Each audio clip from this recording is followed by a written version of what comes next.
Go. Okay, we have Unit 8, Electricity and Circuits. Okay, so indicators, light bulbs and compass deflections. Light bulbs and compass deflections. When a new object affects the indicators, we can learn if it is an insulator, conductor, or resistor. So a conductor permits the flow of energy, an insulator does not permit the flow of energy, and a resistor decreases the flow of energy. So Ohm's law. Here's the list. Ohm's law. It states that the current in a circuit is directly proportional to the voltage impressed across the circuit and is inversely proportional to the resistance of the circuit. That's right there. So these are the equations for Ohm's law. I equals V divided by R, V equals I times R, and R is V divided by R. And then represents the current through the conductors, which is measured in amps, or amperes. V is the voltage measured across the conductors, which is measured in volts. And R is the resistance of the conductor, which is measured in ohms.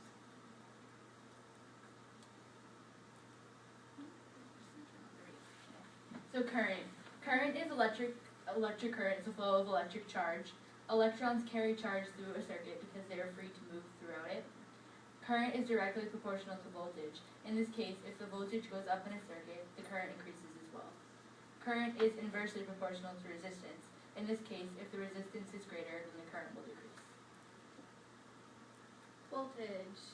To have a sustained current, you're required to have an electric pump to support the voltage differences, and this electric pump is a voltage source.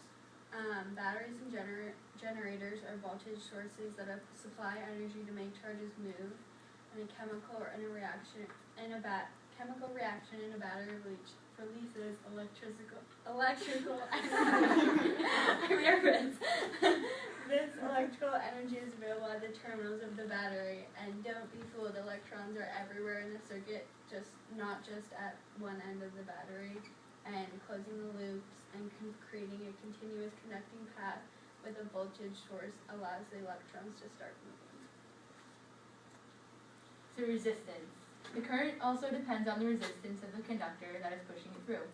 The resistance depends on the material of the conductor, such as the material it's made from, its length, and its width. Thick wires have less resistance than thin wires. Longer wires have more resistance than short wires. Resistance in the circuit decreases the electron's ability to move.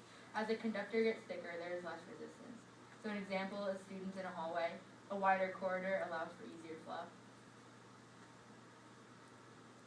So the conventional current is the direction that the current is moving, and the reversal of a compass when the battery orientation is reversed indicates this change in the direction of charge, but it doesn't provide any information about the actual direction it's moving.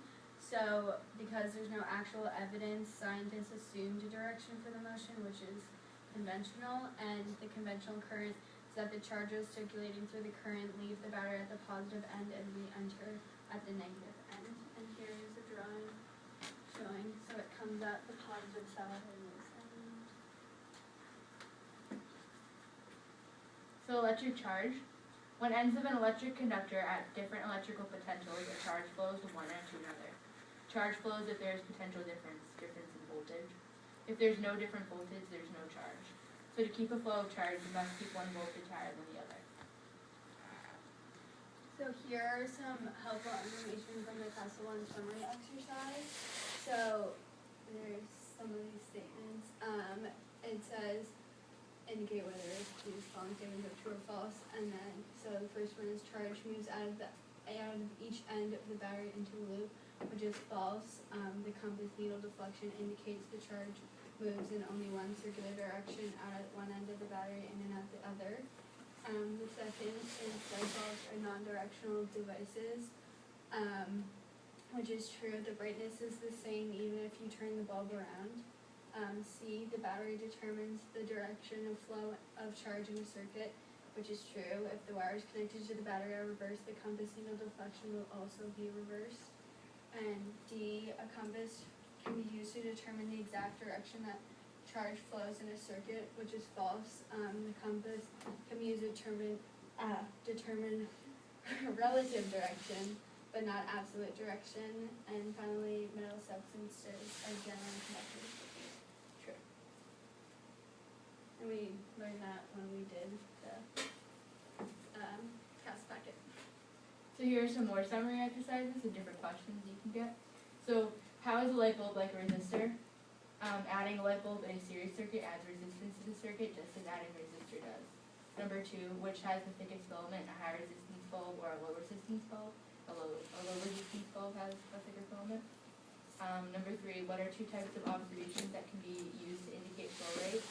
And that's bulb brightness and compass deflection.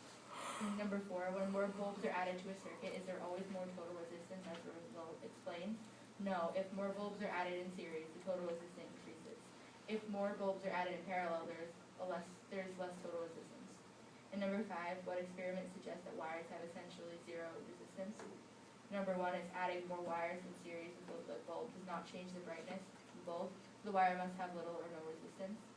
And shorting out a bulb causes the second bulb in series to become much brighter, so it has less resistance. What is a circuit? It is a closed loop that containing a voltage source, usually a battery, and a series of wires that allows electrons to travel through them, providing a current. Sometimes the purpose of a circuit is to power something, such as a light bulb that is a resistor. It looks like. So how do circuits make light bulbs light? So a light bulb is attached to a metal socket that has a metal clip on both of its sides. The metal clips are attached to alligator wires that attach it to the rest of the circuit. The light bulb provides resistance, so when the electrons are pushed through the thin filament, they light up. So there's 2 types of light bulbs. They're the ones that we did experiments with, which are long bulbs, which have a very thin filament, which means more resistance, and round bulbs have a thicker filament, which means less resistance. So think about like the hallway again, with like a wider corridor, makes it like easier, so there's less resistance.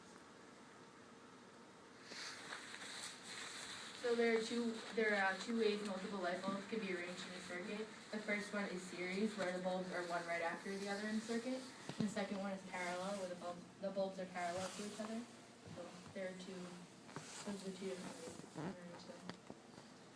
This is how to draw the circuit, or a simple circuit. Yeah, so it has like a battery and the light bulbs and regular resistance with bulbs on the bulbs. REQ is the equivalent resistance. So when you aren't given all of the parts of a circuit, the voltage, current, and resistance of each resistor, and you define the amounts of these, it's hard to do so with so many resistors. So you need to simplify the resistance of the bulbs by adding their resistances together for the total REQ. REQ in a series circuit, so to get the REQ in the circuit, you add like the resistances of each of the bulbs. So you can call the bulbs R1, R2, R3, as many as you have, and just add them together. So then REQ in parallel circuits is a little bit more complicated. So it's 1 over REQ equals 1 over R1 plus 1 over R2, or however many you have. And the first step is to put the resistance of each light bulb as a fraction in the denominator with the numerator as 1. Then find the common denominator of both fractions so that you can combine them. And if you notice, the formula is equal to 1 over REQ, so you have to get it to be equal to REQ.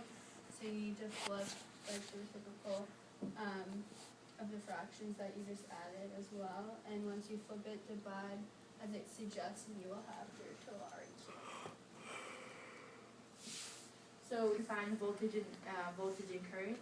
So while simplifying a circuit, you work backwards using the resistance you already know of like the branches that are in the circuit, and using the rules of voltage and current in parallel and series circuits. You do this to find the voltage and current. So voltage and parts of the current in a series circuit.